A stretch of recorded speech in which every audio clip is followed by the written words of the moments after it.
How we doing, guys? Welcome to the player ratings. Arsenal 1, Manchester City 0. I can finally say we beat them. And listen, this game, there were some really good performances in there, and then there were some not so good performances in there. Let's just say that. But we got the victory, and that's all I care about. You know, it's one of those games where you look at the Bournemouth game, for example. That's a game where it's enjoyable. We watch it. It's, you know, on the front foot, the passing, the movement, the way we scored the goals. It's beautiful, beautiful football. And then you have this game with Man City, and it's edgy.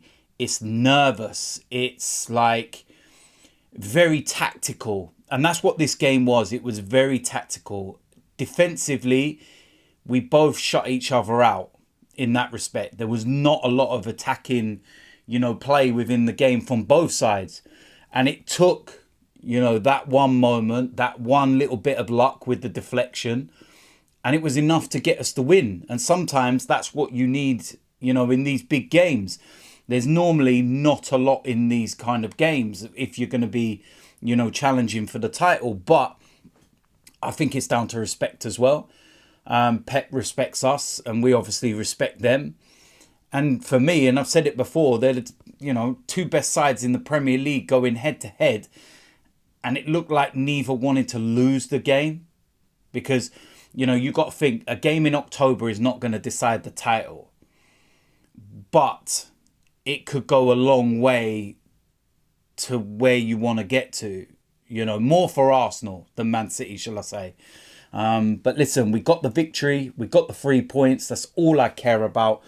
So with that said, let's go and get into the player ratings. Starting off in goal, David Raya.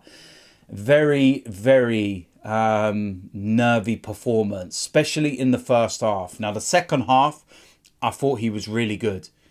Completely different to the first half, where he looked a bag of nerves. His kicking, his overall play, getting underneath crosses, you know, the goal that he nearly conceded to Alvarez, it was really, really bad. But he did redeem himself in that second half, like I said. But for that performance, I know it sounds weird given that we've kept a clean sheet against Man City, but David Raya for me gets a 6. Just because the second half, he completely redeemed himself in that respect. Not that he had a lot to do, but he wasn't of the nature he was in the first half, which was all over the place. Next up, we have Ben White. So underrated. And yesterday, again, what a great performance. Dealt with absolutely everything. And when Doku came on as well, I've been seeing so much talk about how Doku's going to twist him inside out. The thing with Ben White, okay, and you need to understand this and you need to watch this. If you're a young, you know, footballer and you want to learn about defending and positioning, etc., Ben White is predominantly a centre-back. He's been moved to this right-back position. Now, he's not blessed with any pace. He's not slow, but he's not, you know, like a Kyle Walker type pace, or what the new generation of fullbacks are, sort of thing. But what he does have is positional awareness. You know, a football brain to understand this player's faster. I need to make sure my positioning is right so that that pace will not destroy me. You know, the other player that's played for Arsenal that I can remember like this would be Per Mertesacker. Was never blessed with any pace, but he was so good positionally. His awareness and how to be in the right place at the right time. Similar thing, one-on-one against Doku yesterday. You're thinking, here we go. Ben White's position, you know, the way that he moved, intercepts easily, clears his lines. So if you're a young, you know, defender, you can learn a lot from that. He gets an 8 for me. That was a solid performance. Next up, we have Gabriel. immense. I think him and Saliba took turns in sharing Haaland in his pocket. What more can you say? That performance was so good. 10. I'm sorry, but that was that good. 10. William Saliba, the exact same as Gabriel. You know what, mate? You look after Haaland for the next 10 minutes. Put him in your pocket. It's weighing me down a little bit. You have him back. You have him back. They were colossus. Immense. 10. Rolls Royce of a player. Just the things that he does. There's one moment where he bodied Haaland. Oh, mate. Absolutely bullied him. 10. All day long. Absolute unbelievable player. Next up, we have Zinchenko. There was a lot of talk about Zinchenko before this games because of unrelated, activities to football and social media and everything else. But I felt that none of that affected his game. I thought he was really good in there. Similar to Ben White in that situation, never got caught out, never got beaten. Does the job that he needed to do. Same as Ben White, really. I'm going to give him an 8. I thought it was a really good performance. Next up, we have Declan Rice. He is immense. This guy, he is so good. Did you see some of his recovery tackles yesterday? Did you see some of what he was doing on that pitch? I knew he was good, but I didn't realise he was this good. Like, what on earth? Looks like we got a bargain and he's only going to get better. He is immense. 9. Next up, who are we going to go with for this? Gabriel Jesus played on the right-hand side with Bukayo Saka injured. Work rate, everything, superb. You ask him to do a job, whether it's on the left or the right, helping out the team at the moment. He would rather be through the middle. But he's doing the job and he's causing problems, and his hold-up play, the link-up play, and just everything that he does. He was excellent. He gets an 8 for me. Next up, Martin Odegaard. I felt it was a quiet game for Martin Odegaard. I think that he was nullified quite a bit. Unlike Odegaard, when he had shooting opportunities, they were really poor. Loads of energy. Leads by example as a captain. I don't know whether that tackle, by Kovacic was maybe affected him, because that was a nasty one. But it wasn't just his fluid self. He's influential in that sense. But I'd say a 7 for me with Martin Odegaard. Next up, Jorginho. That was a decent performance for Jorginho, to be fair. I looked at it when he started the game and I went, oh no. And I know instantly we'll start going back to the Tottenham game where he made that mistake and everything.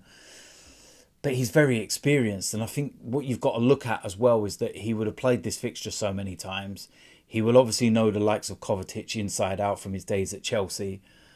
I think it was a smart move. I thought he had a very solid performance, to be honest. It was nothing fancy, no flair, no, that over-the-top stuff. It was just very simple. Get the ball, pass it off. Get the ball, pass it off. Intercept, pass it off. Solid 7, I would say, for Jorginho. I thought it was a good performance for the minutes he was on the pitch. Next up, we have Trossard. Came off at half-time, hearing it wasn't tactical. It was a slight injury. I thought he had a poor first half.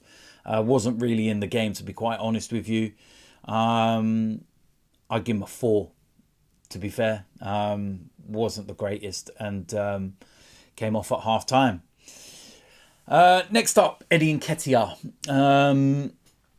Can't fault his work rate, the energy, the running and everything else, but it's his end product and his overall play in that aspect. It's just poor.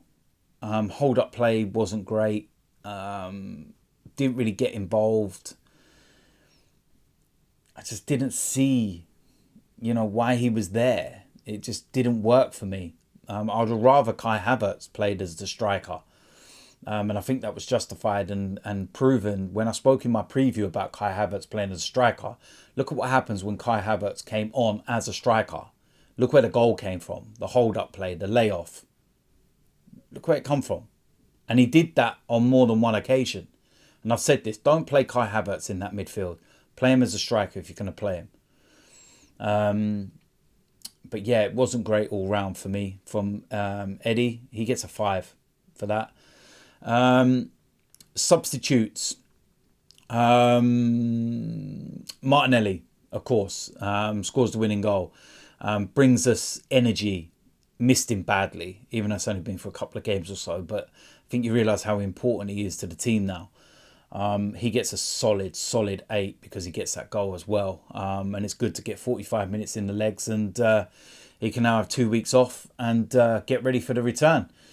The other substitutes, they weren't really on for long enough, but I know they had a big impact because if you look at our winning goal, all 4 substitutes were involved. Thomas Partey, Tomiyasu, Havertz, Martinelli. As a manager, you've got to look at that and think, wow, that all worked then, didn't it? I thought they were all solid. Partey just gives us something different. Breaks lines, the domination, just everything he does. I can't wait to see him and Rice properly in that midfield with Odegaard. And that's the only midfield pairing that it should be from now. But I'm not going to mark them because I don't feel they were on there long enough. 10, 15 minutes. Although they did have a good contribution, obviously, with a goal. But yeah, it is what it is. Mikel Arteta, 9. I had to question his team selection before the game. I think a lot of people did.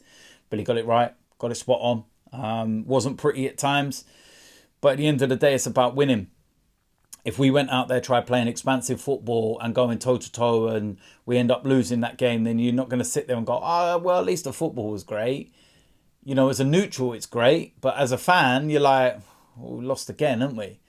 So, you know, something a little bit different. And we got the 3 points. And that's all I care about. It's not going to be how we play every week.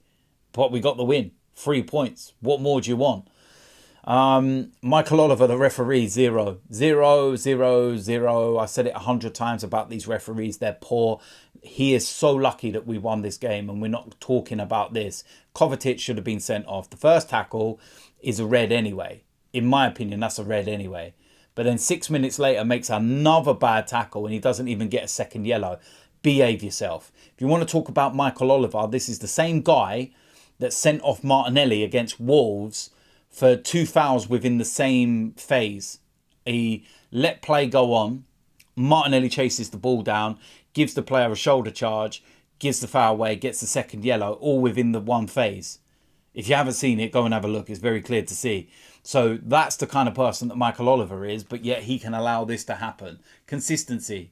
That's what we talk about with these referees. They have one rule one week, one rule another. Law, whatever you want to call it. Just bin them off, man. Honest to God, so many of them are just dreadful. And he's meant to be one of the best ones.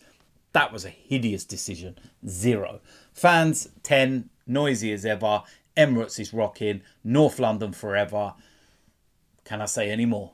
So there we go. That is it for the player ratings. As usual, let me know in the comment section whether you agree or disagree. If you're new around here, did I already say that? I can't even remember.